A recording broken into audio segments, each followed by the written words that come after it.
نبی کے صحابہ کے راستے پہ چل کے دلوں کا سکون ہم نے حاصل. بسم اللہ الرحمن الرحیم. صحابہ کرام وہ مبارک ہستیاں ہیں جنہوں نے اپنی آنکھوں سے اللہ کے نبی صلی اللہ علیہ وسلم کے چہرے مبارک کی زیارت کی، جنہوں نے شب و روز پاک پیغمبر کی صحبت میں گزارے، جنہوں نے اپنی آنکھوں کو پیارے نبی کے دیدار سے منور فرمایا. آج کے اس ویڈیو میں ہم جس صحابی کا ذکر کرنے جا رہے ہیں وہ ہیں حضرت خریم رضی اللہ تعالی عنہ. آپ صلی اللہ علیہ وسلم کی دربار میں ایک دن ایک خوبصورت نوجوان حاضر ہوئے.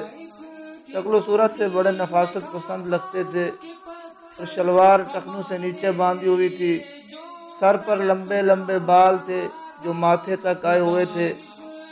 آپ صلی اللہ علیہ وسلم نے ان کو دیکھا تو ان کا نام لے کر فرمایا کہ کتنا اچھا ہوتا اگر اتنے لمبے بال نہ ہوتے اور شلوار ٹخنوں سے نیچے نہ ہوتی.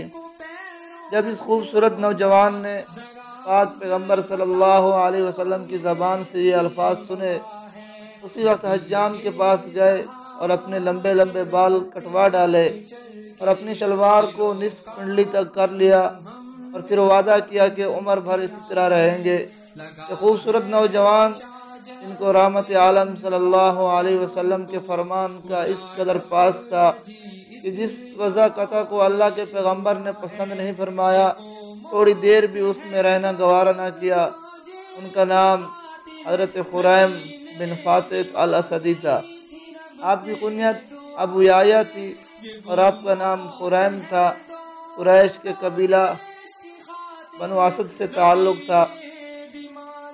حضرت خریم رضی اللہ تعالی عنہ رسول اکرم صلی اللہ علیہ وسلم کی ہجرت مدینہ کے بعد اور غزوہ بدر سے پہلے اسلام لے آئے.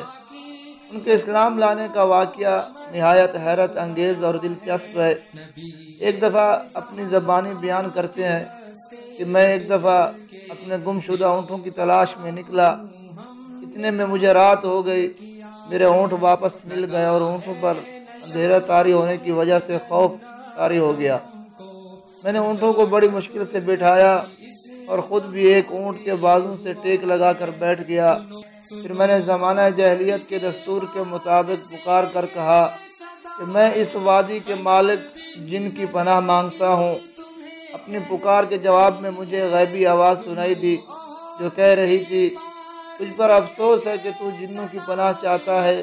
اللہ تعالیٰ کی پناہ لے جو بزرگ و برتر ہے، نعمتوں سے نوازنے والا اور فضل کرنے والا ہے، وہیں حلال اور حرام کے احکام نافذ کرنے والا ہے. اللہ کی وحدانیت کو مان اور کچھ فکر نہ کر. جنوں کا ڈر اور خوف دل سے نکال دے اور سورۃ انفال کی آیتیں پڑھ. پھر اپنی ہر منزل پر صرف اللہ کو یاد کر. میدانوں، ٹیلوں اور پہاڑوں پر اسی کا ذکر کر. جنوں کے مکر و فریب تو آگ میں پھینک دیے گئے. اب جو چیز کام دے گی وہ تقویٰ اور پرہیزگاری ہے. یہ آواز سن کر میں نے کہا، اے نصیحتیں کرنے والے، تو یہ کیا کہہ رہا ہے؟ تیری باتیں میری سمجھ سے بالا تر ہیں. جواب میں پھر وہیں غیبی آواز سنائی دی، میں تمہیں محمد رسول اللہ صلی اللہ علیہ وسلم کی خبر دیتا ہوں جو بھلائیوں والے اور نیکیوں والے ہیں. اس وقت وہ مدینہ منورہ میں رونق افروز ہیں اور لوگوں کو نجات کا راستہ دکھاتے ہیں. وہ قرآن لے کر آئے ہیں جس میں یاسین اور حامیم والی صورتیں ہیں اور ان کے علاوہ بہت سی آیات بینات ہیں. ان صورتوں نے حلال و حرام کے حکام کھول کر بیان کر دیے. رسول اللہ صلی اللہ علیہ وسلم روزے اور نماز کا حکم دیتے ہیں، برے کاموں سے لوگوں کو منع کرتے ہیں اور ساری دنیا کی برائیوں کو مٹا رہے ہیں. اب میں نے پوچھا، اللہ تم پر رحمت نازل فرمائے، تم کون ہو؟ جواب ملا، میں ہوں مالک بن مالک، ایک جن جس کو رسول اللہ صلی اللہ علیہ وسلم پر ایمان لانے کی سعادت نصیب ہوئی ہے. مجھے رسول اللہ صلی اللہ علیہ وسلم نے نجد کی طرف مسلمان جنوں کا امیر بنا کر بھیجا ہے.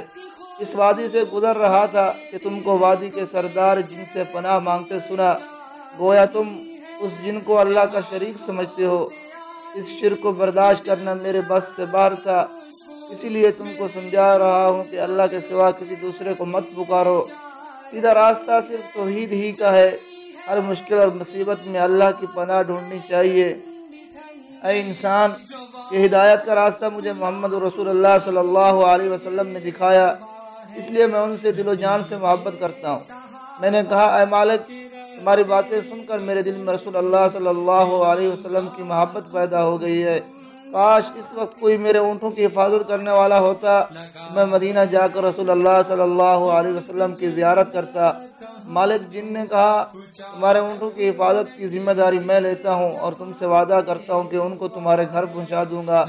چنانچہ میں ایک اونٹ پر سوار ہو کر مدینہ منورہ کی طرف چل پڑا۔ اس وقت مجھے مالک نے دعا دی کہ اللہ تیرے ساتھ ہو اور تو خیریت کے ساتھ منزل مقصود پر پہنچ جائے۔ تیری بھلائی اسی میں ہے کہ تو رسول اللہ صلی اللہ علیہ وسلم پر ایمان لائے اور دین کے پھیلانے میں ان کی مدد کرے۔ آخر میں مدینہ منورہ پہنچ گیا۔ جمعہ کا دن تھا۔ اس وقت مدینہ میں پہنچا لوگ مسجد نبوی میں نماز جمعہ کی تیاری کر رہے تھے۔ میں نے سوچا کہ جب لوگ نماز پڑھ لیں پھر مسجد جاؤں۔ چنانچہ اپنا اونٹ کسی مناسب جگہ باندھنے کے لیے چلا۔ اتنے میں دو صحابی، ایک کا نام ابو بکر اور دوسرے کا نام ابو ذر تھا، میری طرف آئے اور مجھ سے کہا کہ تم کو رسول اللہ صلی اللہ علیہ وسلم بلاتے ہیں۔ میں نے اونٹ کو مسجد کے قریب باندھ دیا اور مسجد کے اندر داخل ہوا۔ رسول اللہ صلی اللہ علیہ وسلم نے مجھے دیکھ کر فرمایا کہ تمہیں معلوم ہے جس شیخ نے تمہارے اونٹوں کو تمہارے گھر پہنچانے کا ذمہ لیا اس نے کیا کیا؟ اس نے وعدے کے مطابق تمہارے اونٹوں کو بحفاظت تمہارے گھر پہنچا دیا۔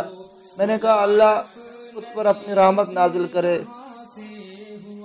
حضرت قبول اسلام کے بعد حضرت خریم بن فاتق وقتاً بارگاہ رسالت میں حاضر ہوتے اور پاک پیغمبر صلی اللہ علیہ وسلم کے دیدار سے لطف اٹھاتے۔ نہایت نفیس مزاج اور خوش پوش تھے، اپنے آپ کو خوب بنا سنوار کر رکھتے۔ لیکن جب حضور صلی اللہ علیہ وسلم نے ان کی نیچی شلوار اور لمبی زلفوں کو ناپسند فرمایا تو انہوں نے اپنی وضاحت بالکل تبدیل کر لی اور قولاً فعلاً ہر لحاظ سے ہادی اکرم صلی اللہ علیہ وسلم کے ارشاد کے مطابق اچھے آدمی بن گئے۔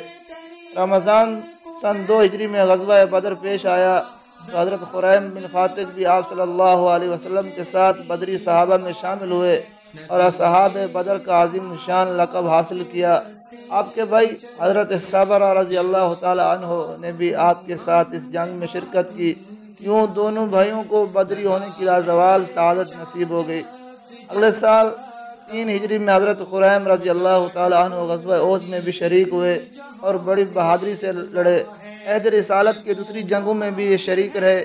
نبی کریم صلی اللہ علیہ وسلم کے جانثار صحابہ میں سے تھے۔ حضرت عمر فاروق رضی اللہ تعالی عنہ کے زمانہ میں حضرت خریم نے شام میں رومیوں کے خلاف بھی کئی جنگوں میں حصہ لیا۔ اسی طرح اس سے پہلے حضرت ابو بکر صدیق رضی اللہ تعالی عنہ کے دور حکومت میں بھی مرتدین سے بھی جہاد کیا۔ جب کوفہ آباد ہوا تو وہاں رہنے لگے۔ چند سال کے بعد کوفہ سے شام چلے گئے۔ حضرت علی کے زمانے میں مسلمانوں کی باہمی جنگوں میں انہوں نے کوئی حصہ نہیں لیا اور ان سے الگ تھلگ ہو گئے۔ لوگوں سے کہا کرتے کہ جو شخص کلمہ پڑھتا ہو اس سے مت لڑو۔ حضرت خریم رضی اللہ تعالی عنہ نے شام ہی میں امیر معاویہ رضی اللہ تعالی عنہ کے زمانہ خلافت میں وفات پائی۔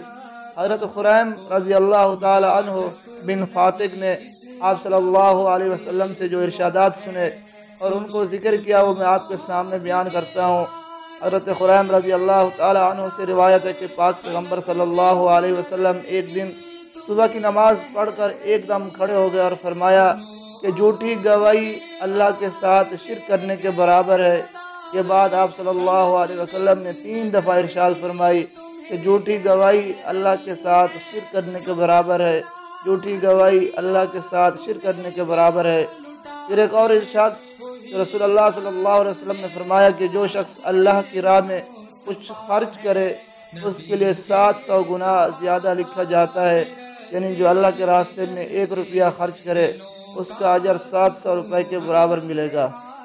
یہ پاک پیغمبر صلی اللہ علیہ وسلم کی وہ عظیم شان ہستیاں تھیں جن کے تذکرے سن کر ہمارا ایمان تازہ ہو جاتا ہے۔ اللہ سے دعا ہے کہ اللہ ہمیں صحیح معنوں میں صحابہ کے نقش قدم پر چلنے کی توفیق عطا فرمائے۔